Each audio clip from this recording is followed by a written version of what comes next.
வணக்கம் அன்பு தமிழ் உறவுகளே. சுரேஷ் விழா சேனலுக்காக நான் உங்கள் சுரேஷ். இன்னைக்கு அஞ்சூர் புநாதசாமி கோவில் கொடியேற்றத்தை பூஜை தான் இருக்கிறேங்க. இன்னைக்கு தேதி 29/7/2026 காலை 10:30 மணி அளவில் கொடியேற்றத்து பூஜையானது மிகவும் சிறப்பாக நடைபெற்றதுங்க. அதை பற்றி தான் இந்த வீடியோ பதிவில் நான் பார்க்க உள்ளோம். இதுவரை நமது யூடியூப் சேனலை சப்ஸ்கிரைப் செய்யாத நண்பர்கள் சப்ஸ்கிரைப் செய்து கொள்ளுங்கள். அப்பதான் நாம் போடக்கூடிய பல பயனுள்ள வீடியோக்கள் உங்கள் பார்வைக்கு உடனடியாக வரும். வாங்க வீடியோக்குள்ள போகலாம்.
கொடிச்சலை கட்டுறது.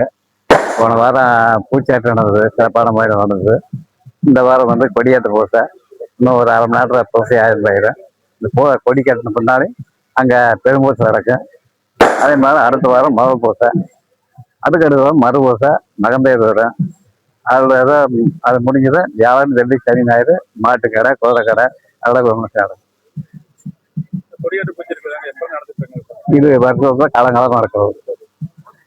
திருவிழா ஆரம்பிக்கிறதுக்காக பண்றாங்க. கொடியேற்ற பூஜை எதுக்காக பண்றாங்க? திருவிழா ஆரம்பிச்சது வந்து போன வாரம் ஆரம்பிச்சது பூச்சாட்டு. இது இந்த கோவிலுடைய பெருமை சொல்றதுக்காக கொடிக்கட்டு. திருவிழா போலீஸ் பாதுகாப்பு எல்லாம் பாதுகாப்பாக சிறப்பாக அடுத்த வாரத்தும் பண்ணுவோம். 12ஆம் தேதியில போலீஸ் கூட்டம் போன வருஷம் வருங்களா? கண்டிப்பா வருங்க. வருஷம் கூட்டம் அதிகம் வந்துட்டு தான் இருக்குது. எல்லாமே திருவிழா ஏற்பாடு பண்ண போலீஸு, மருத்துவத்துறை எல்லாமே சிறப்பாக பண்றாங்க.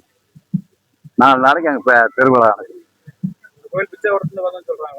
பிச்சாவரம் வந்து பூச்சாட்டுக்கு போய் பிச்சாவரம் போய் தீர்த்தம் கொண்டு வந்து இங்கே ஆரம்பிப்பாங்க. அங்கிருந்து வந்த பரம்பரை சொல்லி அங்கே போய் முதல்ல போஸ்ட் பண்ணி தீர்த்தம் கொண்டு வந்து இங்கே பூஜை ஆரம்பிப்பாங்க. தீர்த்தம் கொண்டு வந்து பூஜை ஆரம்பிப்பாங்க. அது பூச்சாட்டுக்கு முன்னே நடக்கிறது. அப்புறம் மறுபூஜை ஆனது பால் பூசை, சிதம்பரம் பூசை, நடுப்பூசை பண்ணுவாங்க. மொத்தம் 6 பூஜை நடக்கும். கடைசி போய் சிதம்பரம் பூசை. சிதம்பரத்துலேருந்து வந்தவங்க அப்படிங்கிறதால அந்த சிறப்பூசை சிதம்பரம் பூசை. 6வது வாரம் சிதம்பரம் பூசை.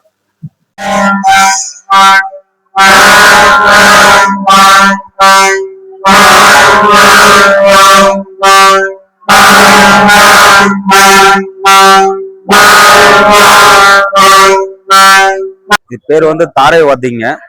நாங்க எடப்பாடியிலேருந்து வரோங்க.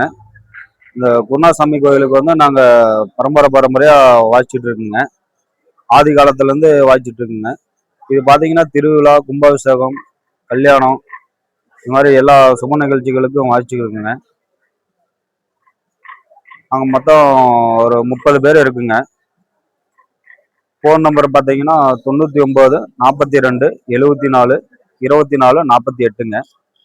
எல்லா சுப நிகழ்ச்சிகளுக்கும் வாய்ச்சி கொடுப்புங்க.